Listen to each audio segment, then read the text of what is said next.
Right, I think we are live. Hey, how's it going? Lee Hayward here with the Total Fitness Bodybuilding video chat for Friday, July 19th. And the way this is going to work is I'll be hanging out here for the next hour or so, chatting and shooting the breeze and basically answering any questions that you may have with regards to building muscle, losing fat, getting in shape, all that kind of good stuff. So I'm just getting a couple things organized on my end. If you are watching right now, you're tuned in live, please let me know in the video chat if you can hear me, see me, if it's coming through loud and clear. I would greatly appreciate it. So just make sure it's coming through. Let's see. Is it coming through? Coming through. Let's see. We have a lot of people tuned in live. Cool. Just want to make sure. It looks like it's coming through good on my end. Loud and clear. I can hear you. Excellent. Good stuff. Thank you. I do appreciate that. All right. So happy Friday to you. Hopefully your week has been going well. Things are going well on my end. Last week I mentioned during the video chat that I had actually started a little short-term goal of mine. And that was a 30-day shred. Basically what it is just for the next 30 days, I want to really focus on trimming off a little bit of that excess body fat and dropping 10 pounds in 30 days. And so far, so good. I'm actually down 4 pounds since last week. So things are going well on my end. And it's not crazy. I actually made a video update regarding this this morning, but it's actually been going well without going to extremes. And that's the key when it comes to trying to follow a fat loss program is you don't want to go to extremes. You don't want to have to, go on some crazy starvation diet or a ridiculous low calorie, low carb diet or anything like that and force yourself to lose weight. Because what happens when you go to extremes, yes, you do lose weight. Yes, you do lose it fast. But the problem is you set yourself up for a massive rebound afterwards. And very often what ends up happening is you cancel out all the progress you made. I mean, I've seen it happen over and over again. I've done it myself in the past when I used to compete in bodybuilding competitions. People go on an extreme fat loss cutting diet. Yeah, like for 3-4 months or something like that, lose a bunch of weight, but it's not maintainable. It's not practical. And it's not something that you can do as a lifestyle. And ultimately what happens is once the diet is over or once you've had your fill and you're running out of willpower, then you end up, scrapping the diet, binging and gaining all the weight back again. And that's one of the drawbacks. So over the past week, yes, I have been moving in the right direction, but I've still been enjoying myself as well. It's not been very extreme by any stretch. The main thing that I've been doing, I'll just give you a quick overview here while I'm waiting for questions and comments to come through there, is one thing is I want to make sure that I'm consistently doing some sort of exercise every single day. Now, usually that's cardio every single day. That's just one of the things I like to do when I'm really focusing on fat loss. And that could be getting outside for a walk, could be going for a bicycle ride, could be cardio machines at the gym. But this time of year, when the weather's nice, I like to get outside. So I've been doing that every single day. And as far as the diet's concerned, all I've really focused on is just eating the same type of foods, just scaling back the portions a little bit. That's the big thing right there. So instead of going back for second helpings, which I often do, I'll eat one plate of a meal and then I'll wait. If I'm still a little bit hungry, I sometimes just like, you know what, I'm just going to hold off for a little bit. Just give that food time to hit bottom, time for the belly and the brain to link up that there's actually some food in the system. And that usually takes about 20 minutes. And I just wait. And very often I'll actually feel satisfied with a smaller portion of food if I just slow down and wait a little bit. And then, of course, if I'm still hungry afterwards, I'm not going to deprive myself. I'll probably go back and have some extra fruit or some extra vegetables or maybe even an extra serving of protein or something. But I just slowing down, so scaling back the portions ever so slightly by doing that. and it's been working.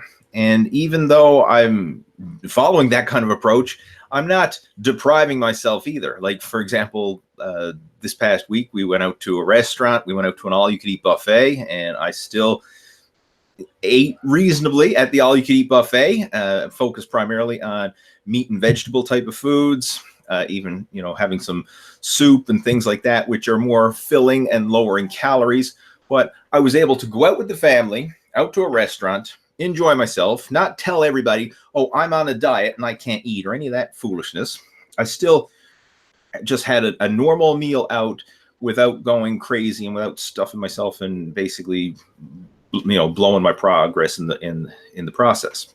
So over the past week, I've just made a few small tweaks, dropped 4 pounds on the scale, and I'm well on my way to reaching my goal of losing 10 pounds over the course of 30 days. So like I said, I'll keep you posted with how things are going, but so far, so good. All right, let's jump in. We got a lot of questions coming through here, so I'm just going to try and do my best to knock out as many of these questions as I can over the next hour. We have RC Cosplay joining us. Edward is joining us. Kane is joining us. Jesse is joining us. Who else is there? Peter. Peter's asked about 30-day shred. Okay, I just covered that one. Woodulose Manual. All right. Let's see. Frederick joining us. And Frederick's got a question here. He's saying, how do you maintain lats with low volume while building up other parts of the back, traps, rhomboids, spinal erectors, lumbar spine, etc.? So how do you maintain your lats with low volume while building up the other parts of your back? One of the best exercises that you can do for your lats in general would be pull-ups. I'm a huge fan of pull-ups and all the different variations of a pull-up. So it could be like a wide grip pull-up, a narrow grip, a chin-up, a parallel grip, or whatever. All those different pull-up variations are great. If you're not good at doing pull-ups, you can do the assisted pull-up machine. That's another variation. It's not quite as effective. Like when you put in the assisted machine, it changes the mechanics of the exercise a bit, but it's still a good move, but it's not quite as effective as a body weight only pull-up.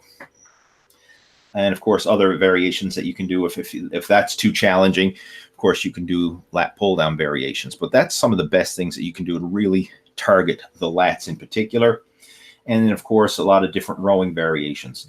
A big fan of chest-supported rows, like a chest-supported T-bar row or a chest-supported machine row, whatever you have available at your gym. And the thing I like about the chest-supported row is it's very strict. There's no or minimized cheating involved, because when you have your chest supported against the pad, you can't really swing and use a lot of momentum or jerking when you do a chest supported row like you could if you're doing like a barbell row or something like that when you're not having any chest support. So those are a couple of my favorite exercises for isolating the lats. But the big thing is really focus on getting that mind-muscle connection, because the back is a hard area to isolate. A lot of people find it hard to feel their back working. And part of it's because it's out of sight, out of mind. Like if you can't see a muscle while you're training it, it's hard to feel it. Like if you're training, your chest, you can look down and you can see your chest, right? If you're training your legs, especially if you're doing stuff like leg extensions, you can look down and see your legs. If you're doing curls, you can look down and see your arms. With your back, you can't see it, right? And you can't even see it in the mirror because it's on back of you. So it makes it that much harder when you can't see the muscle. So you kind of have to, really focus on feeling it, feeling the muscle stretch and contract. So one of the things I recommend for a lot of people to get a better quality back workout, scale back the weights, focus on actually squeezing and stretching the muscle with each repetition, and then building up the weights gradually while still maintaining that feeling. If you get to the point where you can no longer feel the muscle and you're just simply trying to move the weight, it's too heavy and you're not going to get as much of a muscle stimulating benefit, especially in the lats. So that's what I would recommend when it comes to optimizing your back workouts. Okay, We got Carnage Maximum joining us. He says, Lee, just want to say thanks for all the great advice you've given me. He says, I've lost almost 30 pounds since June. Whoa, that is huge. Congrats, man. That is fantastic. So since June, I mean, this is like a month. that's huge. Good for you. Brandon's joining us. All right. Who else is joining us? Dan is joining us. Bruce, Shannon. All right. Good stuff. Ross is here. He says, Lee, I got some Metrics Pure creatine monohydrate and multivitamins. Is it okay to take creatine with water after I've had a multivitamin? Yes, you can take creatine and your multivitamins at the same time. No big deal there whatsoever. The main thing is that you take it consistently. There's really no magic time to take your creatine. I know some people say, oh, take it before your workout, take it after your workout, take it whenever.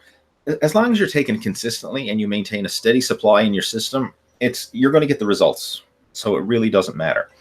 Creatine is not one of those things where timing matters, because you just want to basically top up your creatine stores in your body. You know, it's not like a stimulant, or it's not like something that needs to be timed at a certain point, like before you work out or right after you work out or anything like that. As long as you take it, you're good to go. Me, I take it in the morning when I take my vitamins, and boom, that's it. Just take it, and simple. And how I like to take creatine, I don't mix it in water or juice or anything like that. I find that the easiest way is I just take the little scoop of powder, put it in my mouth, and chase it down with a mouthful of water. Swoosh it around and swallow. Boom. And I find that's the easiest way to take it. And sometimes with other powder supplements, like even branched chain amino acids, greens powder, stuff like that, that's usually not the most pleasant tasting powder. That's how I usually take it. Just pour the powder in my mouth and just chase it down with water. And I find that is the quickest and easiest way to get it in your system.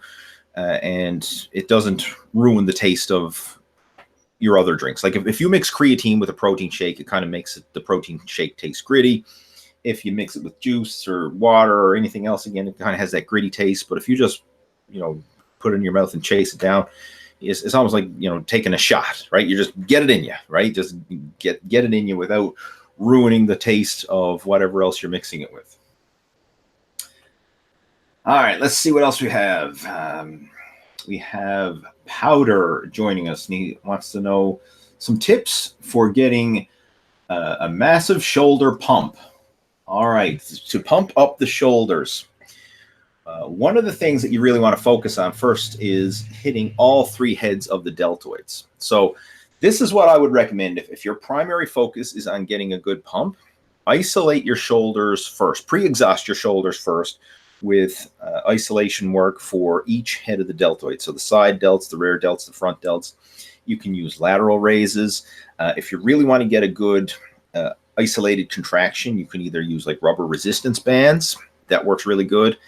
Cable resistance works really good. You can also use dumbbells as well. But for some reason, I find rubber bands and cables give you that constant tension on the muscle. And sometimes I find it actually allows me to get a better pump in the shoulders.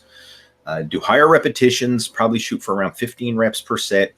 Really pre-exhaust those shoulders first, and then get into your compound exercises afterwards. So it could be presses, shrugs, upright rows, whatever it is that you have planned for your shoulder workout. But do that after you've already isolated the three heads, the delts, the front, the side, and the rear, with some front raises, lateral raises, and of course rear delt flies.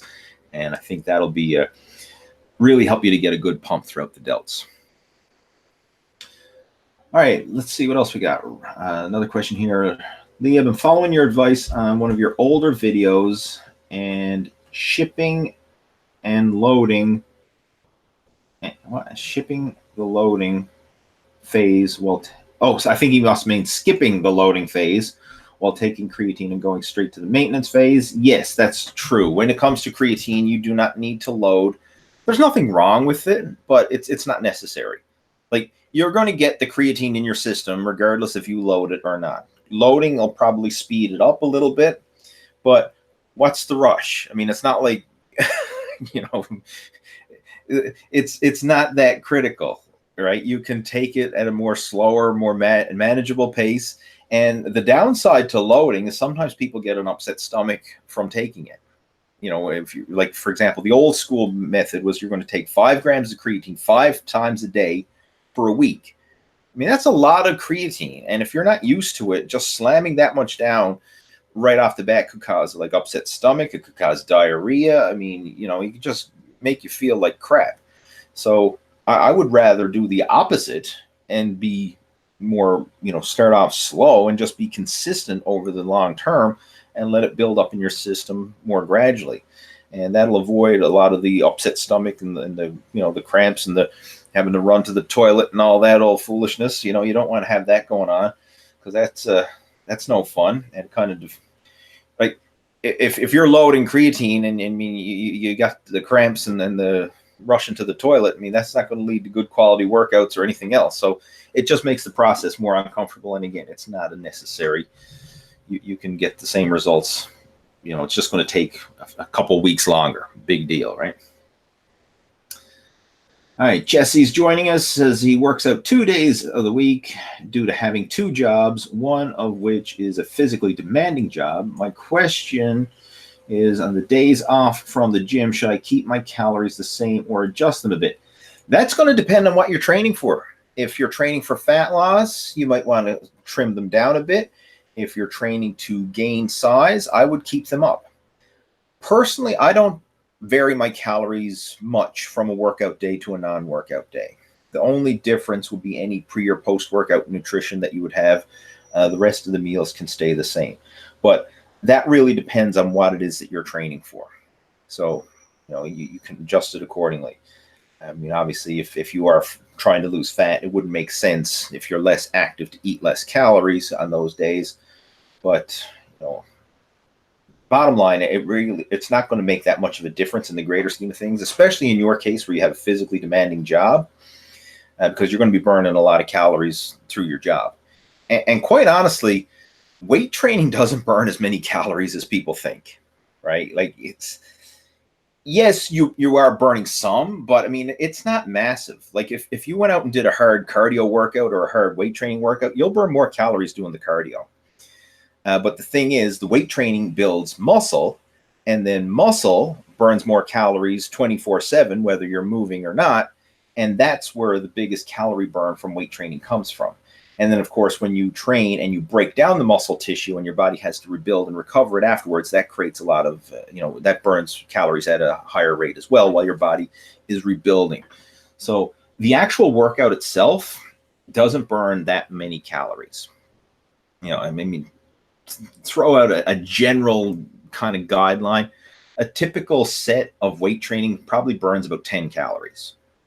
So, you know, if you're doing 20, 30 sets, you might be burning 200-300 calories over the course of a weight training workout. Like, that's it.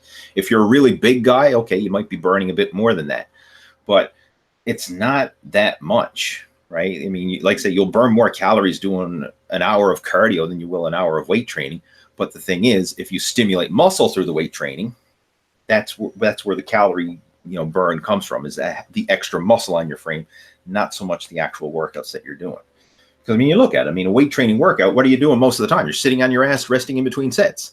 Like, that is the majority of the time spent in the gym, is resting between sets. The actual time you're spent exerting yourself is very minimal. So, you don't really need to have a big fluctuation of calories on a workout day versus a non-workout day. Okay, Bruce has got a question. He says, Lee, what's your view on barbell hack squats? We used to do them we used to do them of it anymore. I think he means we don't do it anymore. It was always good on the quads. I'm thinking of adding it to my leg days. Okay, I think he said we used to do them back in the 80s. Sorry, he corrected his question there and then in a follow-up comment. Yeah, barbell hack squats, you don't see that very much. I mean, primarily, I think, because most gyms these days have hack squat machines. But a barbell hack squat, for those of you who are not familiar with that, it's more or less, to simplify it, it's like doing a deadlift with the barbell behind you. That's what it is. So it's kind of an inverted deadlift variation, if you will. And it does place more of the emphasis on the legs because your body is more upright. Now, a variation that you will probably see more people doing today, which is kind of similar to the barbell hack squat, would be the trap bar deadlift or the hex bar deadlift. Same idea. It's actually a more comfortable exercise because you have the weight right at your sides and you're standing right in the middle of it. So the weight is, your body is more vertical up and down, and it places a lot more strain on the legs, less strain on the back. So that would be a variation if you want. That would probably be the one that I would choose just from a practical point of view, because the barbell hack squat can be a bit awkward. And depending on your structure, you may end up like hitting your legs and like you're dragging the bar up over your hamstrings and stuff. And it just kind of feels a bit weird for some people. Now, some people probably like it. I always found it a bit awkward, but I do like the trap bar deadlift instead. So if I were to do a barbell hack squat, that's what I would do. I would do the trap bar deadlift to get the same type of benefits. And that would be a great, exercise to add to your routine. Of course, you could also use the hack squat machine. But depending on the machine, like some of them are good, some of them are not so good. But I find that a lot, the average hack squat machine in the gym, I find places a lot of jarring strain on the knees. It does for me anyway. I know everybody's different, but I find it very awkward and painful on the knees. I would much rather just do a regular barbell squat. I find that is way more comfortable than the hack squat. Hi, Shawn is saying, what's he got there? You would look younger and better with a fresh fade. All right, good stuff. Alvaro is joining us. He says, hi, I'm 42 years old from Sweden. I have 2 split 6 times a week. Day off on Saturday. Is it too much? Thanks for your videos. I have no idea. And I'm not just saying that to be sarcastic or anything. It's just that, like, you can't determine whether somebody's going to overtrain or not overtrain based on, I work out 6 times a week, because you may have a very high fitness level. You may have a very high work capacity. You may be able to recover from that. It depends on the volume of training that you're doing. I mean, if you're doing 6 short workouts per week, you could probably very easily recover from that. If you're doing 3 big, long workouts per week, that may cause overtraining. So you can't really judge, just based on the frequency of the workouts, whether or not someone's going to overtrain. That's just one variable, right? There's so many other variables that come into play as well. I mean, the primary variable is you, right? You and your own individual fitness level and work capacity. But of course, the intensity that you train, the volume of the workouts that you're doing, how many sets are you doing? How many exercises are you doing? All that stuff comes into play. So, I mean, I quite honestly, if I wouldn't be able to give you a fair answer just based on the fact that you say you work out 6 times a week and you want to know if that's too much or not enough, because I wouldn't be able to answer it. But if you would like to discuss this in more detail, send me an email and, we can chat about it in more detail and, see if we can help to optimize your program. And if you want, my email is leeh@leehayward.com, and send me an email. I'd be more than happy to have a chat with you about it. All right, so let's see what else we've got here. Mark is joining us. He says, when doing intermittent fasting, can you take a BCAA supplement during the fasting part of the day after a workout? Okay.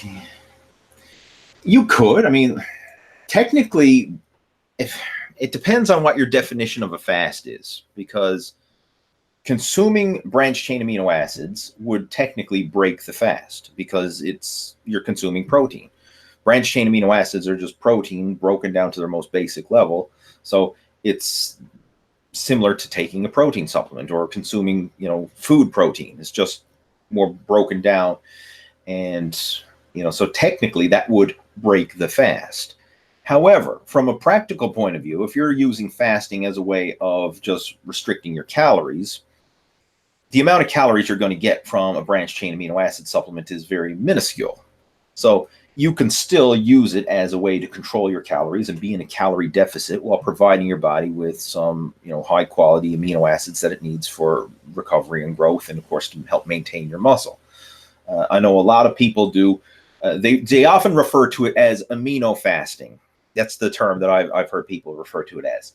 And so during their fasting hours, they'll probably supplement with branched chain amino acids or essential amino acids, whichever you prefer, and then have their feeding window, later in the day, and do it that way, right? I mean, bottom line, it's just like the magic of intermittent fasting. It's from a fat loss point of view. I know, like, if you look at it from the true fasting point of view, there's other benefits in terms of, giving your digestive system a break and all that kind of stuff. I mean, you can just Google search. There's a lot of stuff that made in quote in terms of the benefits of fasting. But from a fat loss point of view, the reason it works is because it just controls your calories.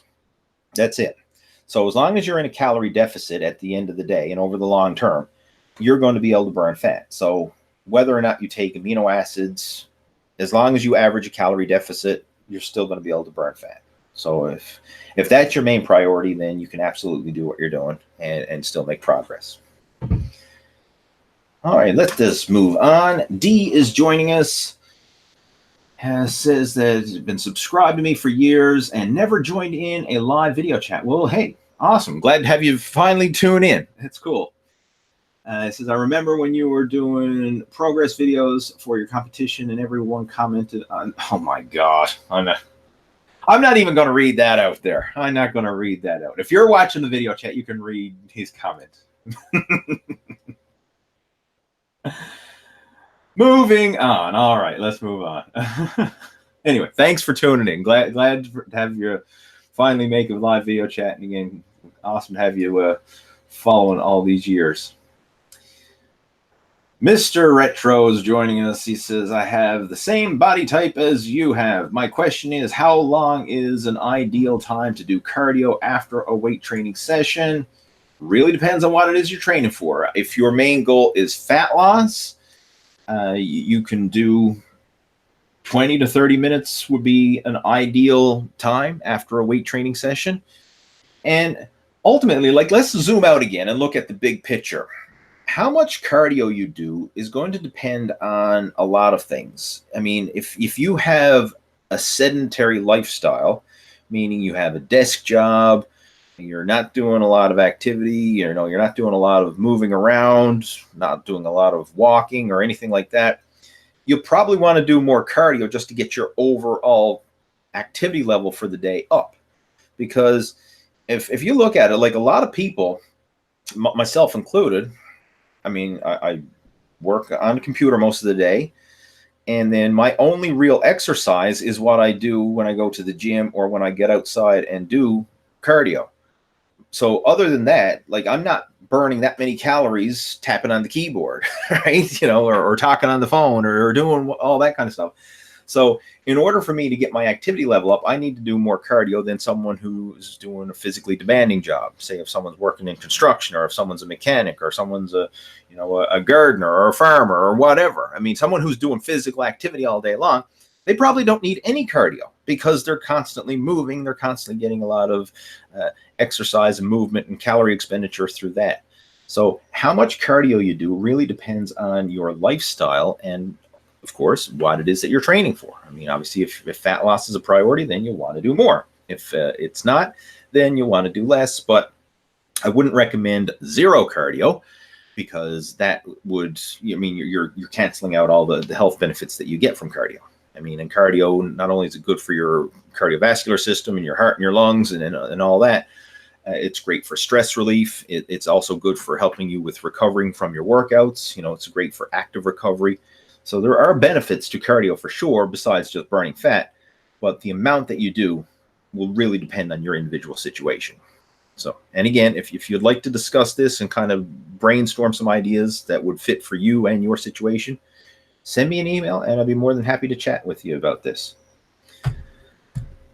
All right, let's move on. Carnage Maximum says, Lee, how good are potatoes versus other carbohydrates? I love them. They fill me up more than rice or other carb sources.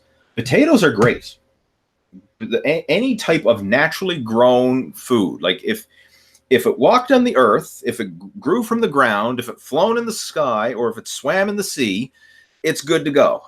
Right? You know, those are the type of things that you want to have. Natural, unprocessed, real foods, and potatoes fit that bill. I mean, it's much better than a processed carbohydrate like pasta or something like that, or breads or any of these type of foods.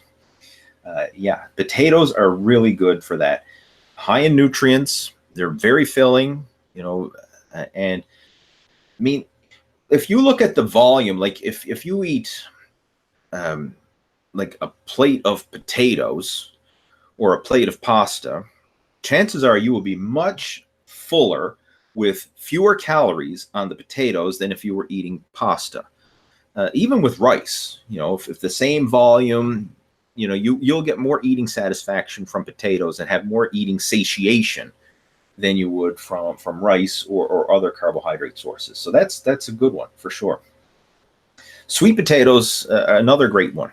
A little tiny bit more calorie dense than a regular, like a white potato or the variations, but very filling and very satisfying, especially if you like them. I know some people don't like the sweet potatoes, but I personally do. And I find that, like, you can only eat so many of them before you're stuffed, and you get a lot of eating satisfaction for relatively few calories. Whereas rice and pasta and things like that, I mean, a lot of people just have no limit. They can just eat and eat. And it's just like, the more they eat, the hungrier they get sometimes. You know, it doesn't have the same level of eating satiation that you will get from natural unprocessed foods. Okay, moving on. Next question here. Baboonesque Fitness. I think I'm pronouncing that correct. What are your thoughts on lifting before bed? Occasionally, if I have no other opportunity throughout the day. Lifting before bed.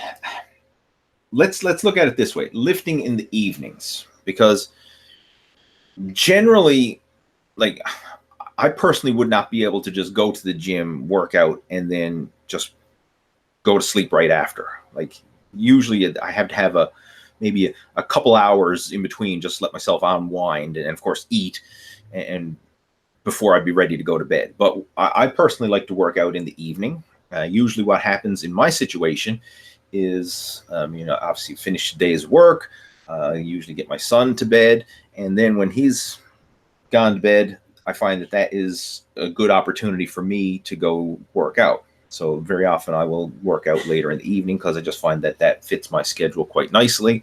And if I am going to the gym and I'm going to shoot workout videos or anything like that in the evening, it's usually not very busy. So it's a great time for shooting video footage. So that's kind of like a double benefit from my point of view. It's also great for people who just don't like to work out in a crowded gym. So, I mean, that's another plus. But the bottom line, work out when it fits your schedule. Right? As long as you're doing it consistently, it really doesn't matter. I mean, you can make progress working out in the evening. You can make progress working out in the morning. You can make progress working out midday. As long as you're working out and you're doing it consistently, that's what's most important. Right? Now, what I would recommend is, after your workout, you still want to have a good quality meal afterwards. And sometimes I actually like this, because you work out, have a good, satisfying meal afterwards, and I find that actually helps me to get a better night's sleep, because I have a nice, comfortably full belly, and I sleep better when I have food in my belly. I find it very hard to sleep when I'm hungry and going to bed on an empty stomach. I actually sleep much better when I have something to eat. And I know some people try and sleep like without food in their stomach, and I mean, I don't know how they do it. Like, all these old school myths and misconceptions saying, oh, don't eat after 6 p.m. Like, man, if I had to do that and not eat after 6 p.m., like, I would be starving throughout the evening, and I'd be lying in bed with my belly growling, and I probably wouldn't get any sleep. So I find that if I work out, eat, and then go to bed afterwards, I find that I can actually, you know, get a good, relaxing night's sleep out of it. All right, let us move on. First Revenge joining us says, can you recomp on a calorie surplus? Recomp, for those of you who want to, if you're not familiar with that term, is basically building muscle, burning body fat at the same time. That's bottom line. You're improving your body composition. You are recomposition. I would rather you do it on a maintenance calories, because if you're in a surplus, by definition, you are going to be gaining weight. And a lot of times when you're gaining weight, it's a combination of muscle, fat, and water. Very rarely is it going to be pure 100% muscle mass when you are in a surplus. So if your ultimate goal is to maintain your body weight, build muscle, burn body fat, try and do so on a calorie maintenance, and focus on the quality of those calories. The quality is important, especially when your goal is building maximum muscle and losing maximum fat, right? There's a big difference between, let's just say 2,500 calories of pizza, Pop-Tarts, and ice cream, and 2,500 calories of, meats and chicken and veggies and potatoes, right? There's a big difference. So focus on the quality of food, and I would recommend a maintenance calories. Dara is joining us. Is it okay to do cardio, incline walking for 45 minutes daily without losing muscle for females? Absolutely, you can do cardio on a daily basis. And muscle is not as fragile as a lot of people believe it is. Like, you're not going to lose muscle because you do 45 minutes of walking. I mean, if people lost muscle from walking, I don't think we would have survived as a species. Like, it's not that fragile. Like, your body is meant to move. You're not going to lose muscle by going for a walk. It's not going to happen. The only time you see people losing muscle from cardio is when they do it to the extreme level. Like, you're looking at like a marathon runner or a triathlete or someone like that who's doing extreme amounts of cardio. And more often than not, if they're really, built for that sport, they're probably naturally lean and skinny to begin with. Like, the best endurance athletes are ectomorphs, people who are naturally lean and skinny, because they're the most efficient when it comes to doing long distance cardio. People who are the best bodybuilders or the best powerlifters or whatever, they typically have more of a mesomorph or even an endomorphic frame, because they just naturally have more size and more mass on their frame, which suits bodybuilding or powerlifting or strongman or whatever. So don't worry about it. I'm serious. Like, I do more than 45 minutes of cardio a day, and you can even gain muscle doing daily cardio, as long as your nutrition and training and everything else is in check. All right, let's see what else we have. Kane is joining us, and he says, would you recommend testosterone replacement for men over 40? It depends. Possibly. If you have low testosterone levels, it would definitely be worth going to your doctor, get that checked out, and see what your options are. Because I will tell you, once you get over 40, it's not getting higher on its own naturally, right? I mean, it's declining, right? It's going downhill from after 40.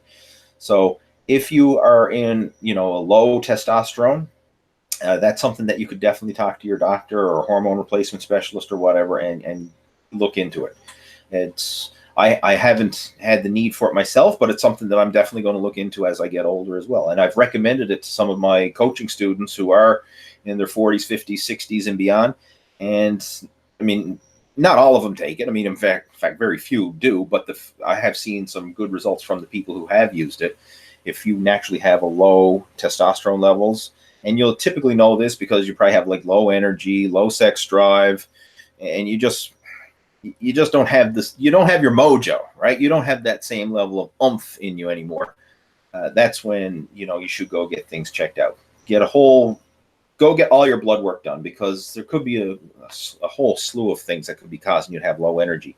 Everything from a vitamin deficiency to, low iron levels to whatever. I mean, and of course it could be hormone related. So if you are in doubt, and you should do this regularly anyway, but go get a full spectrum, get blood work, and ask your doctor, check your testosterone, check your growth hormone, check your thyroid, check all your vitals in terms of your blood work, and get a full analysis, and see what you need in terms of optimizing your health. And there's even places online that will allow you to get your own blood work, especially in the States. In the United States, you can request blood work online. I've heard people talking about it. I haven't done it before because I don't live in the United States. I live in Canada. But I've heard like there's websites and stuff where you can actually request blood work and get it done yourself online rather than having to go through a doctor to do it. So that's another option you have available. All right, anyway, let's move on. Dennis is joining us. Wants to know, is working out at 5 in the early morning bad? Is working out at 5 in the early morning bad? If it fits your schedule, then no. I mean, I know a lot of guys who work out early in the morning, and that's when it's convenient, and that's when it works for them, and they make great progress. I will say this, of all the different times that you can work out, generally speaking, and again, this is just general. I know there's exceptions to every rule, but generally speaking, the people that I know personally who work out first thing in the morning tend to be the most consistent. And the reason for that is because when you work out first thing in the morning, nothing else can get in the way of distracting you from your workout. So you get up, you get ready, you go to the gym, you work out, and then you go on about the rest of your day. So you go to your job, you have your family responsibilities, your whatever responsibilities that you have going on in your life. But the thing is, the workout is done, over with, out of the way. So regardless of how busy you get throughout the rest of the day, your workout's done. It's in the bank, right? Boom, you got it done. Versus if you're working out later in the day, sometimes, your schedule can throw you for a loop. Things may happen, whatever. And, it's easier to skip a workout when you work out later in the day if you get extra busy with other responsibilities. But if you're working out first thing in the morning, boom, I mean, that's priority number one. You do it, get it done. It's crossed off the list, and then, you can't take that away later in the day. Peter is joining us, says he needs to build up his legs, but he also likes doing high-intensity interval spinning classes 3 times a week. Do you think I should cut back? No, I think the spinning classes would actually help.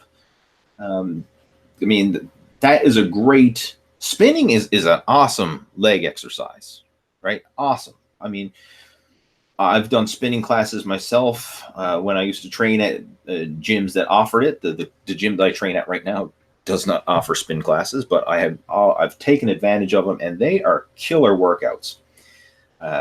Quite honestly, I think that along with weight training, you got yourself a killer combination for building up the legs, right? Don't think that cycling is going to make your legs small. That's a crock of BS. If anything, it's going to just help the process along. I love going for mountain bike rides. I've been involved with biking ever since I could ride a bike as a kid. I loved it. That's one of the things I always loved doing. And I still do it on a regular basis. So yeah, I mean, you can make great progress by incorporating spinning into your workouts. All right, let's see what else. All right. Okay, Ross is saying that he's going to be signing up for the Inner Circle. Says he's waiting for an apprenticeship to be secured at the minute, and he says he's currently spending a lot on supplements and food. He says, when I have a job, I'll join it. Okay, fair enough. Obviously, you got to take care of the basics first, right? But yeah, the Inner Circle, that's something. If you want some assistance with your workouts, and of course, like ongoing feedback about your training, but ongoing workouts as well, because we have the Workout of the Month program. It's a good group, I got to say. We got a small and supportive group of like-minded guys who are all in there to help and support one another. And it's a very diverse group. We've got people from all over the world. Like, there's a lot of people from the United States and Canada, a lot throughout Europe. Got some people from Australia. I mean, it's just a very diverse group. Got some people from India and throughout the Middle East and that as well. But yeah, we got a good group of guys there. And the thing about it is everyone is supportive of one another. Like, you don't get a lot of the crap and the trolls and the haters and the shit that you get on social media. I love YouTube for what it is, but YouTube tends to be one of the worst places for trolls. So I find that I don't get that, of course, in the Inner Circle. And if we ever did, then we just, kick them out, because that's not the type of environment we want. So again, if you're looking for a support group, if you will, to help you with your workouts and some people that you can bounce ideas off and just learn from, it's definitely something that I would recommend you check out. Again, it's totalfitnessbodybuilding.com. You can check it out. All right, another question here. What are your thoughts on the Shawn Rhoden situation? Quite honestly, I haven't been following it. I heard something about it where he was banned from the Olympia or something or other, but I don't get caught up in the gossip and the politics of what's going on. So I quite honestly, I don't have any thoughts on it other than a few posts that popped up in my social media feed. I wouldn't even know anything about it. Young is joining us. He says, Lee, what's the biggest arms you can get naturally at 230 pounds of body weight? I really don't know. I mean, 230 pounds, is that a lean 230 pounds? Is it a fat 230 pounds? There's a big difference. And when it comes to the size of any body part, genetics play a huge role, right? Like some people naturally have bigger arms than others. Some people have bigger calves than others, whatever. Like in my case, I have bigger calves than I do arms. A lot of guys are the opposite. They've got bigger arms than they do calves, right? So if like I don't even try to make my calves bigger and they're still big, right? Because that's just the way my genetics are. I just got a lot of muscle fibers in my calves. I don't have muscle fibers in my arms. So for me, building up the arms is always a struggle, right? Building up the calves is a joke. I don't even need to try to do it, and I build bigger calves. Some people are like that when it comes to their arms. I've seen guys who don't even train their arms, and they've got these ridiculously, massive pipes on them. And then other people, like myself, are busting their ass, and they're struggling for every inch that they gain. So, quite honestly, it's not like a one-size-fits-all answer that I could just throw out there, like what's the biggest. I will give you a general guideline that is usually considered optimal. And that is take your wrist circumference. So just get a tape measure and tape your wrist. And I believe is it? Oh shit! I'm trying to remember off the top of my head here. Let me just pop open my my browser here and see if I can find it. I think it's your wrist plus 10, or maybe it's. I'm curious now, so I'm actually going to look it up for you.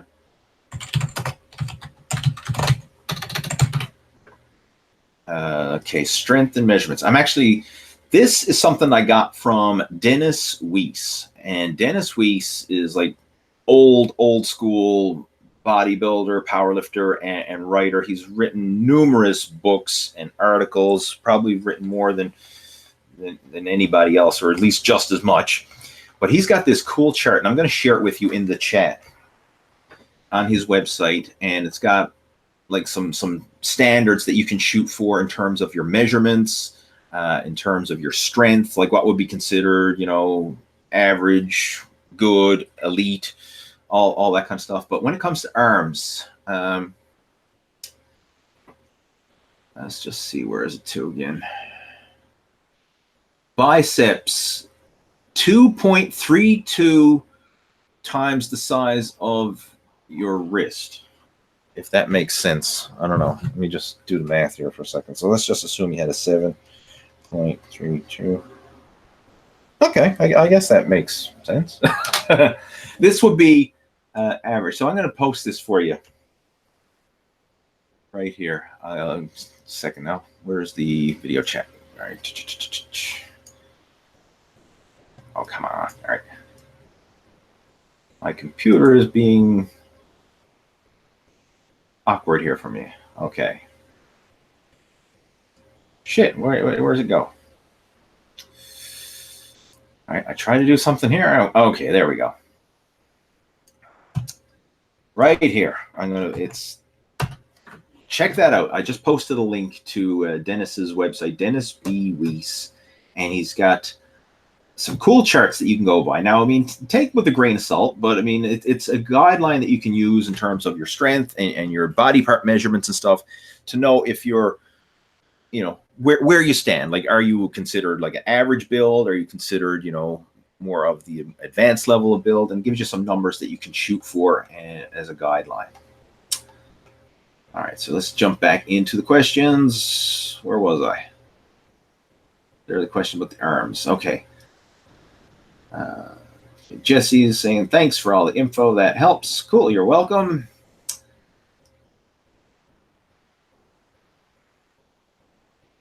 All right. Let's see what else.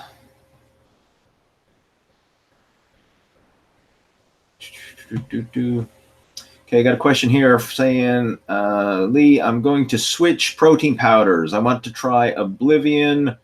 I'm not even familiar with that one. It says Eddie Hall uses it and recommends it. Might be better than having chocolate flavor constantly and doesn't contain sugar. When it comes to protein powder, I mean, again, I'm not familiar with this. I've never even heard of Oblivion.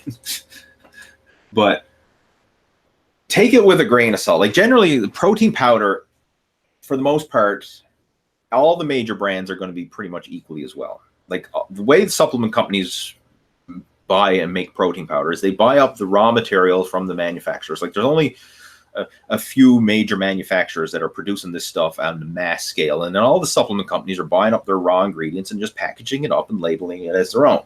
So for the most part, the protein powder that you get in brand A is probably going to be just as good as the protein powder you get in brand B. It's just packaged different and might have some different additives and flavors or whatever thrown in there for good measure. But it really, you have to look at the label. Look at the nutritional label. You know, that's what you want to compare, not based on who's the sponsored athlete promoting it. Because all the pro athletes, you know, get supplement sponsorships, and of course they're going to promote whatever particular brand is paying their paycheck every month, right? So again, I'm not knocking Eddie. I mean, I'm a huge fan of Eddie Hall. I mean, the guy is awesome, and he's brutally strong, world record deadlifter and everything else. I mean, I'm a huge fan, but just understand the business of the supplement industry. Like the supplement companies hire all these people to promote and be the spokesperson for their products. I mean, if another company came along and offered Eddie more money, chances are he would go and start promoting the other product instead. You know, that's just the way it works. So again, it's probably a great product and everything else. I'm not saying it's not, but just realize just because someone's endorsing it doesn't always mean that it's better than what you're doing right now. And quite honestly, it's probably the exact same stuff as you're using right now, just packaged up as a different product. So usually that's the way it is when it comes to supplements. You want to really focus on the nutritional label, not all the marketing that goes on behind it. All right, Woodyos is asking, do I have any tips for working around tennis elbow and golfer's elbow? Those are a bitch to deal with. I've had both over the years, and I've, knock on wood, I haven't had any for quite a while now, but I used to get it a lot. I used to get a lot of pain, especially when I was training heavier, when I was training for powerlifting back in the early to mid 2000s. That's when I used to find that I really aggravate the golfer's elbow and the tennis elbow. Tennis elbow tends to be the pain right on the outside. Golfer's elbow tends to be the pain right on the inside of the elbow there. And I used to get it a lot. And when you get those, it really just throws a wrench into your workouts, because certain exercises you may be able to do, and then others you might be like totally weak and not be able to do anything. Like sometimes I would be able to do an exercise, let's just say, a bench press or a row, but I wouldn't be able to pick up the weight plate and load it onto the barbell because that aggravated the inflamed tendons. So it was stupid sometimes, and very often like the stupidest things would cause pain and aggravation for those. But some of the stuff that I used to do and I found very helpful, one, you can get braces. And one that I found the best was like this U-shaped brace. It was like a hard plastic U-shaped brace, and then it had an elastic Velcro strap around it. So I would like put it on my forearm and have the elastic Velcro strap around it. But what it did is it helped to hold the tendons in place so that when you were doing your exercises, the tendons were traveling in alignment versus getting pulled out of alignment and causing the pains and the strains. So I found that very helpful. And you can search for like tennis elbow brace or golfer's elbow brace or whatever. But again, the one that I found the best was this U-shaped one with that elastic strap. Some of the braces didn't have that flexibility. And what I found is it might be really good in one position, but then if you flexed your arm and you actually like caused your muscles to contract, it would draw too tight, or if you relaxed your arm, it would be too slack. But the one that had the elastic strap, it was constantly adjusting the tension due to the elastic, and it allowed it some freedom and flexibility to move as you moved your arm. So that's why I like that one the best. Other than that, you want to definitely be more selective with your exercises. If any particular movements are causing pain and discomfort, then don't do them. I don't care even if they're major exercises, don't do them. Find another alternative or just skip that entirely. Another thing that I found really helpful, training your grip. Training your grip specifically with hand grippers. And I actually have some here. I'll show you. This is part of the reason why I got into heavy grips hand grippers back in the day, was I found it was a really good tool for rehabbing elbow tendonitis, because it does help to strengthen the forearms and align the ligaments in the forearms. So this is a good one. Another thing that I found very good as well was doing exercises for the forearm extensors, opening and closing your hands. So like we're doing a lot of stuff for closing our hands, but not a lot for opening our hands. So some different exercises you can do, like even if you had like a heavy rubber band, you could do like wrap it around your fingers and do like finger opening exercises. Another one that I like to do is I would take a protein powder tub, fill it with some sand or gravel, and I would put my hands in the container and open it up against resistance. I actually have some videos. If you do a search for Lee Hayward tennis elbow, I've got some videos that I made way back in the day showing some of these exercises. But they all help. They all help to a degree. But the biggest thing is you want to prevent future injury. So you have to avoid making that injury that you have now worse, because that's what often happens. And a lot of times people try and work through the pain. And when you try and do that, you're just making it worse. So you really have to listen to your body and respect it. So if anything causes pain and discomfort, do not do it. Stop it and either find an exercise variation that you can do instead, or just literally not train that body part until it's feeling rested and recovered. What else can you do? Another thing I found helpful sometimes is wearing lifting straps when you're doing like rows or things like that. Using lifting straps where you don't have to place as much of a death grip on the barbells and dumbbells, and you can just have like a moderate, looser grip, sometimes allow you to perform the exercises with more comfort and less strain on the strained tendons and ligaments in your forearms. So a few little things like that. I mean, they can definitely help, but ultimately it's going to take time. It's going to take time to let that fully rest and recover and heal. Now, there's other things that you can experiment with. Like you can go to like physiotherapists and they can do like ultrasound treatments and massage and all that. And, you know, it can help to a certain degree. You know, I mean, it's definitely probably not going to hurt. But, you know, the things that I suggested earlier about the, you know, being smarter about your exercises, doing those exercise with the grippers and, of course, the finger extensors, I found that was the biggest things for me. Okay. First Revenge is saying, can I build a big chest doing only bench presses and dips? Technically, yes. I mean, you still can stimulate the muscle, but I always like, why limit yourself to just 2 exercises? You have a whole, you know, gym full of equipment available. So, I mean, why even put yourself in that situation where, oh, can I build this muscle with only these exercises? I mean, obviously those are some of the really good ones, but I find the best way to build up a body part, excuse me, the best way is to incorporate different ranges of motion. So you want mid-range exercises, you want fully stretched exercises, and you want peak contraction exercises. The ones that you mentioned there are just mid-range. So if that's all you did, then you're totally neglecting the fully stretched and you're totally neglecting the peak contraction.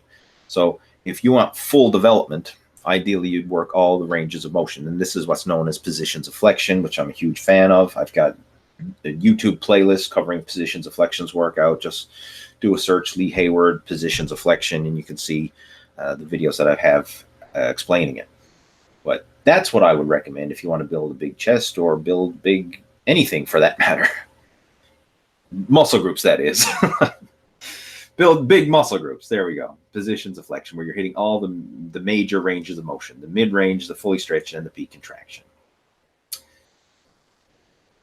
Okay. Andrew's asking, why do carbs last so long in my belly?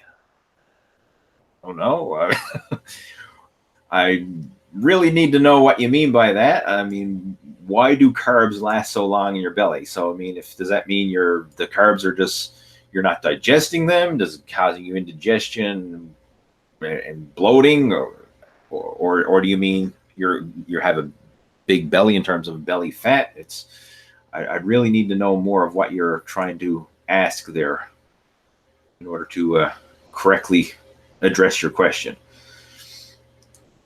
Let's move on. Jesse's asking, I'm wanting to structure my own total body workout, focusing on power building. Any tips you could share on how to properly put it together? Sure. Generally, how I would structure this is I would focus on your main power moves early on in your workout. So, for example, if you're doing a chest workout, you focus on your bench press variation for that day. You know, whether it's a flat bench, dumbbell bench, or an incline bench, or whatever. But you would focus primarily on that, and you would train that in a power strength style fashion. So it might be like a 5x5 bench press workout. And then afterwards, you get into your isolation exercises afterwards. Same thing with your legs. You probably start off with some sort of squats, train them in a heavy power style fashion. Again, 5x5 is a good one, but there's all kinds of different set and rep patterns. You don't have to do 5x5, but I'm just using that as an example. But you would train that with the focus on building strength in that exercise, and then you'd follow up with your isolation exercises afterwards. Same with your back. Start off with your deadlifts, train that hard, heavy, and then get into the isolation stuff afterwards. That's the way I would recommend if you're focusing on power building, because you're getting the best of both worlds, right? You're hitting the muscle when it's fresh with the heavy compound power exercises. You're going to be able to stimulate the most growth, lift the most weight, get the most bang for your buck from that. And then you can finish off with the isolation exercises to hit all the muscles from, the complete angles and development, so that you're getting, adequate hypertrophy in all areas while still building strength at the same time. All right. Beto or Beto, I'm not exactly sure if I'm pronouncing it right, but he says, do you have any tips on sciatica injury recovery? I've never personally dealt with that myself, so I'm probably not the best person to ask about that. Quite honestly, I wouldn't really be able to give you any better information than you probably get from a Google search, because I've never dealt with it myself. Usually, if I have insights on dealing with an injury, it's because it's something that I dealt with myself, and I've, through years of trial and error and working on it, I've dealt with it. Like when it comes to elbow tendonitis, or strained pecs, or carpal tunnel syndrome, or rotator cuff problems, and all this kind of stuff. I've dealt with that, but I haven't dealt with sciatica, so I really can't offer any insights on that. All right, we have Ken joining us from the UK. Thanks for tuning in. We have Ghost123 joining us. Darth Vader is joining us. Well, may the force be with you. He says, is it worth... I think he's talking about somebody else's question. He's replying to somebody else's comment. Okay, so thanks for tuning in, Darth Vader. Raphael is joining us. He says, I already asked the question. All right, I'm sorry. Did I skip Raphael's question? If I did, I do apologize. Just doing a quick search here to see if I did skip a question there from Raphael. I try not to, but sometimes if I'm scrolling through, I might skip a question from time to time. I don't see it. If I did miss your question, just repost it at the end, because I'm just scrolling through on my feed and it didn't come through. All right, well, I'm moving on. Alvaro's joining us. He said, what's your opinion about cheat days? I'm not a fan of cheat days. In fact, I think that's going to set you back big time. What I am a fan of is a cheat meal in moderation. And I would rather you have more frequent cheat meals in moderation versus a full-on cheat day. And I'll give you the reason for that. When you have, like, let's just say you're craving something. I don't know, you're craving some cookies, you're craving some ice cream, you're craving some whatever. If you have a little bit of that when you're craving it. You can usually satisfy that craving and then move on and get on with the rest of your day and the rest of your meals without it causing too much of an interruption.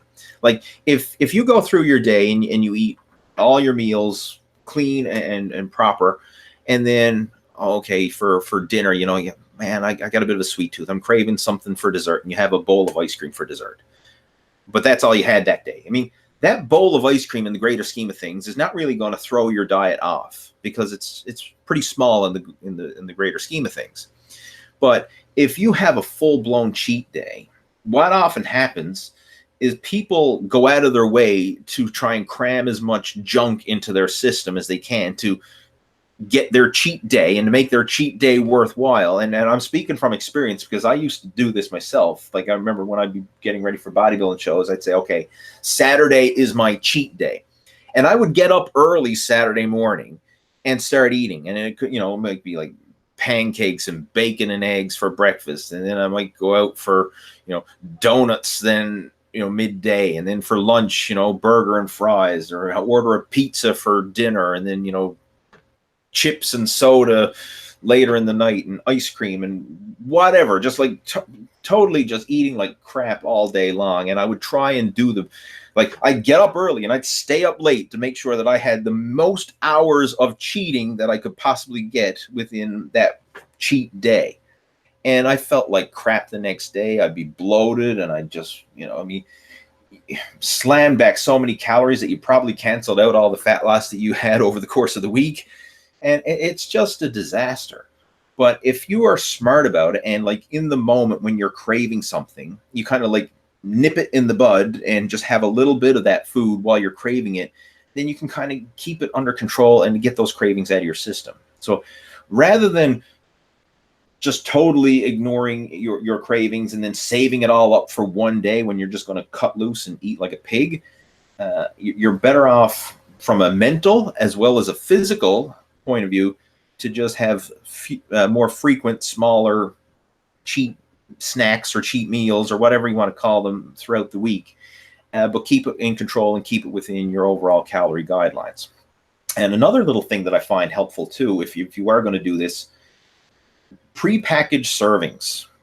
Like, for example, if you want ice cream, buy, like, I tell you what I personally have. I don't even buy ice cream, but I buy these Greek yogurt ice cream bars, and they're like on popsicle sticks, and they're individual servings. So I'll buy a box of those and keep them on hand, especially, it's nice in the summertime. It's cool. I want a nice little cool treat. I'll go have one of those, but like one of those Greek yogurt bars has 90 calories. So I'll have that, get my ice cream fix, if you will, and 90 calories. Like, in the greater scheme of things, 90 calories is nothing. Versus if I got a container of ice cream and sat down with the spoon and just started eating, I mean, I might end up halfway down that container and have like 1,000 calories tucked away, versus, that single serving Greek yogurt ice cream bar, have that, and that's enough to satisfy my taste and craving for ice cream in the moment. And for that matter, even if I went back and had 2 ice cream bars, right? I was really gluttonish and decided to go back for another one. It's still 180 calories. Like, in the greater scheme of things, it's still very small, and it's not like going to set you back in terms of the damage done. Whereas if you look at a cheat day, or, if you just really go all out with it, I mean, you can slam back thousands of junk calories. I mean, you see on YouTube all the time people doing these like 10,000 calorie challenges, and it's basically just an extreme cheat day. I mean, if you did something like that, that could cancel out an entire week of diet and exercise for fat loss, right? One cheat day could blow the whole thing, right? You could be dieting and cardio and super strict with everything 6 days a week and have this massive cheat day on the weekend and still get fat because you just blew it all with you when you're looking at your overall calories for the week. So I'm not a fan of cheat days. All right, let's move on. Mr. Paperclip. Gotta love these usernames. Anyway, Mr. Paperclip is asking my thoughts on SARMs. He says, I'm thinking of trying some in the future. Focus on LGD4033. I don't even know what that is. SARMs are basically gray area, new age steroids, for lack of a better term. Like they're technically not illegal yet because it's such a new thing, but ultimately it's just another version of performance enhancing drugs. I would look at SARMs the same way as you would look at any other form of steroids. It's not necessarily going to be any safer or better or healthier or whatever. It's just a legal steroid until the FDA or whoever comes cracking down on it and makes it illegal and classifies it the same as all the other steroids. So right now, I mean, they're research chemicals, not fit for human consumption, but everybody uses them for human consumption. And, just the fact that they are legal to buy, people are using it, but it's no safer or better or healthier or anything like that than steroids. And in some cases, it's probably even worse, because at least if you're looking at a steroid, hopefully if it's a real steroid, it's something that you're getting from a pharmacy or something like that that's actually legit, especially if you're getting like hormone replacement stuff. You're getting it from an actual doctor, not from some underground lab brewed in a bathtub or whatever. But SARMs it's gray area. Like, you really don't know what the hell you're getting in some cases. So I've never used them myself. I just I know from talking to guys in the gym, or people are talking about SARMs and stuff. But I'd be very, very careful, because I mean, this is gray area, unregulated. Like, you really don't know what the hell you're taking when you're taking a SARMs, right? And like there's no consequences on the people selling them, because they're saying, this is not fit for human consumption. Do not take this. This is a research chemical. So I mean, like, there's you don't know what the hell you're taking, right? They're just selling this shit, and you don't know. I wouldn't touch it. That's my advice. Anyway, how are we doing for time? We're gone a little over an hour. All right, I'll answer a few more questions and then we'll move on. All right, another question. What else we got?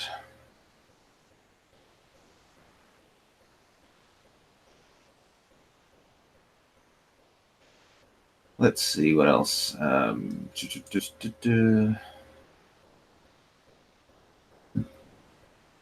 We have Molto joining us. He says, Lee, I've been watching you for over 10 years. Thanks for being an amazing YouTuber when I needed you the most. That's awesome, man. I appreciate it. 10 years. That's pretty cool. I mean, I know I've been around for longer than that, but it's still, the fact that you've been sticking with this for 10 years, that's pretty cool, man. What else we got? Got more questions about SARMs. Again, you can do a Google search and get more information than what I can offer you. I'm just telling you the way I see it.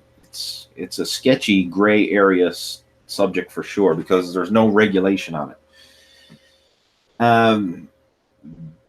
Beto Bomb saying, do you think for an overweight person it's worth to use the ECA stack? Yes and no. All right. This is my feedback on the ECA stack. I've used it myself when I'm training for fat loss. I find it does work. It is effective and everything else. But I wouldn't recommend starting with it. It's more of an advanced thing to help you with your fat loss process. So first off, let's take someone who's overweight and out of shape. If you're not currently working out, if you're not currently eating a clean, healthy diet, and you're just kind of like, eating whatever you want, no exercise, like you're just living a crappy overall life in terms of health and fitness, let's focus on that first. Like, so often I see people come to me and they're like, well, what supplement can I take to lose weight? What supplement can I take to build muscle? What can I take? And it's almost like trying to, like, let's pretend we're building a house and you don't even have the foundation laid, and you're wondering, well, what color should I paint the house? Right? I want to have a nice coat of paint on the house so it looks good, but you don't even have a foundation laid. Like, unless you have the foundation, the paint doesn't mean anything. And the same thing with supplements. Unless you have a foundation of proper nutrition, proper exercise, and good, healthy lifestyle habits, the supplements you stack on top of it don't mean anything. Like in the greater scheme of things, supplements are going to account for maybe 5% of your overall results, whereas your training, your nutrition, and your lifestyle habits are going to be 95% of your results. So why are you worried about the 5% when you don't even have the 95% taken care of yet? So get the foundation set in place first. Proper nutrition, proper exercise, lifestyle habits. Get that laid down first, and then we can start, looking at, okay, well, what supplements can give you the extra edge, the icing on the cake, so to speak. Whereas a lot of people got it ass backwards, and they're trying to do the supplements first while they don't have a foundation underneath. And if you're eating like crap and you're not exercising and your sleep patterns suck and you're not drinking water and getting the proper nutrients that you need and blah blah blah, you can take all the supplements you like and it's not going to fix your problem, right? You're still going to be overweight, out of shape, and feeling unhealthy, right? You need to address the root cause and the foundation first. Now, with that being said, assuming you are working out consistently, assuming you are eating a proper diet, well balanced, eating a calorie deficit, you got all that in place, assuming you're getting 8 hours of sleep, assuming you're drinking plenty of water and blah blah blah blah blah, all that's taken care of. Where the ephedrine and caffeine stack can help is it's like a crutch to help make the process easier, because first off, it helps to increase your metabolism through thermogenesis. So it will help to increase the amount of calories you burn a little bit. Not a lot, but a little bit, right? So, I mean, if you've got the foundation in place and you're already doing everything you can, every little bit helps from then on. So it'll help to increase your metabolism a little bit. It helps to curb your appetite. So if you're following a low-calorie diet and you're feeling a bit hungry, the appetite suppression is going to help. And that's probably the biggest benefit in terms of fat loss that you're going to get, is the appetite suppression. It allows you to go to the gym and work out without feeling hungry, right? So, I mean, this allows you to do your cardio without feeling hungry. So, I mean, that's why a lot of times people take it on an empty stomach before exercise, because it'll get you through the exercise with more energy, because it does have an energy boost. I mean, before the days of pre-workout, a lot of people took ephedrine and caffeine as their pre-workout, if you will, because it boosts energy. And of course, it helps to curb your appetite. So all it does, it's like a crutch to make the process a little bit easier. But if you don't have the process in place to begin with, it's not going to work, right? So again, you can't try and cancel out a bad diet with diet pills. It doesn't work that way. But if you are doing everything right, it can make the process easier. Now, if you want, I actually have a video where I go into a bit more detail about it, and just do a search for Lee Hayward ephedrine caffeine stack or Lee Hayward fat burning stack. I can't remember the exact title of the video, but you do a YouTube search for Lee Hayward fat burning stack or Lee Hayward ephedrine. You should be able to find it. All right, I will answer another question, and then we will clue it up for today. Let's see what else we got. Actually, we only got a few more there. All right, so Bobby's asking, how do you feel about how do you feel about lifting legs and back 1 to 2 sets a day, 6 times a week? You could do that if you wanted to. Sometimes that's actually a better approach for bringing up a stubborn body part, is little mini workouts done frequently. And I'll give you an example. Like, this is how I got good at doing pull-ups. I used to suck at doing pull-ups, and I'm still not the greatest in the world by any stretch of the imagination, but I do like pull-ups, and I find they're one of the best back exercises you can do. But how I got better at them is I set up a pull-up bar down in my basement, and it was old school. I mean, basement down in the rafters, I just strapped an old cheap department store barbell up in the rafters of the basement, and I made a homemade pull-up bar. Boom, that's what I did. Now, of course, if you want, you can get like one of these doorway pull-up bars or whatever, but that's what I did. I made a homemade one down in the basement, just up in the rafters, and every day I would just do 1 set of pull-ups every day. That was it, 1 set of pull-ups to failure. And so over the course of the week, that was 7 extra sets of pull-ups that I was getting in addition to my gym workouts. And I found that over the course of several months, my pull-up strength just kept going up and up and up, because every day I was doing a set of pull-ups. So you can do that for any stubborn body part. Like if, for example, if it's legs, then you can do something similar with legs. I mean, if you're training at home, maybe it's just doing walking lunges, right? Or maybe if you have proper home gym equipment, you can do it. Or even you can even do this at the gym as well, right? If you're at the gym every day. But I like to do that for some extra exercises that you can do at home. So another one that I recommend to a lot of my coaching students, like if you want to build up your chest, do push-ups every day, right? Do like 1 or 2 sets of push-ups every day. And just that frequent pumping blood into the muscle, it's just going to give you that little bit of extra stimulation on top of what you're doing at the gym. So it's not enough to break it down to the point where it's going to cause you to overtrain and to set you back, but it's just that little bit of extra stimulation. Like 1 set of pull-ups, right? I mean, it's enough that your body still has to adapt to it and respond to it, but it's not so much that you're going to like be exhausted. Like, I mean, you do a set of pull-ups. It's not like, oh my God, I'm so beat to a snot. I mean, I can't function today. No, it's just boom, 1 set, you're done.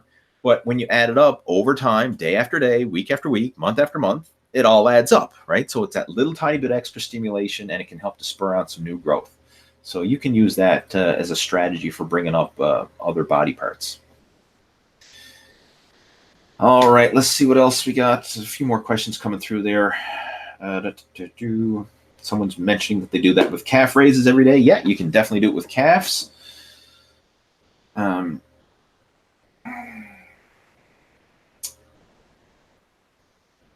All right, Ross is saying, Lee, when I end my current program, I would like you to help me with building another one to build muscle and maintain my current strength while I'm trying to get big and strong and eventually compete. If you want help with customizing a program, send me an email, leeh@leehayward.com, and we can chat and come up with a strategy that's right for you. Oysen, I believe that's how you pronounce your name. If I'm mispronouncing it, I do apologize. But Oysen says, I heard that I should use dumbbells instead of a barbell for the bench press sometimes to challenge my body in a different way. Is this true? There's pros and cons to both. I like using both barbell bench and a dumbbell bench. It's not that one is necessarily better or worse. It's just a different variation. Now, some of the advantages of dumbbells is you have more freedom of movement with your hands. So you're not fixed into that rigid plane of motion like you are with a barbell. You can angle your hands. And what I like to do if I'm using dumbbells is I will angle my hands on a slight angle. Like instead of having them straight, I'll do like 45 degrees. And this will help to tuck the elbows and take some of the rotation out of the shoulders. So I actually find it easier on the shoulders. It could be easier on the wrists. It might be easier on the elbows because you're in that more neutral range of motion and you're not locked into a fixed plane. So if you find barbell bench presses hard on your shoulders or hard on your elbows, give dumbbells a try. It may actually be easier on the joints. Another advantage of dumbbells is each side has its own weight. So you're forcing both the left and the right sides to handle an equal workload. When you lift a barbell, even though, ideally you are lifting 50-50, subconsciously and very often you may be powering up a little bit more of the workload with your stronger side. Like it could be like a 55-45 or maybe a 60-40 split with your stronger side to your weaker side. And a lot of times you'll even see this, especially when guys struggle with like a barbell bench press. Their right arm may lock out before their left, right? So you're actually powering up more of the weight with your right, or there's an imbalance in the workload. Whereas if you're using dumbbells, that doesn't happen because each side has its own individual weight and you're forced to split it equally. What else is there? With a dumbbell bench press, you can bench press by yourself. I mean, you're not going to get stuck in the bottom if you hit failure, right? I mean, if you're in the bottom of a barbell bench press, you're stapled to the bench, and it can be pretty awkward and dangerous if you're trying to bench press by yourself, right? You see guys try to dump the bar off to their sides, or worse, try to roll it down their body and bruise up their belly and ribs and everything else, or whatever. You can really be in a rough situation if you hit failure bench pressing by yourself.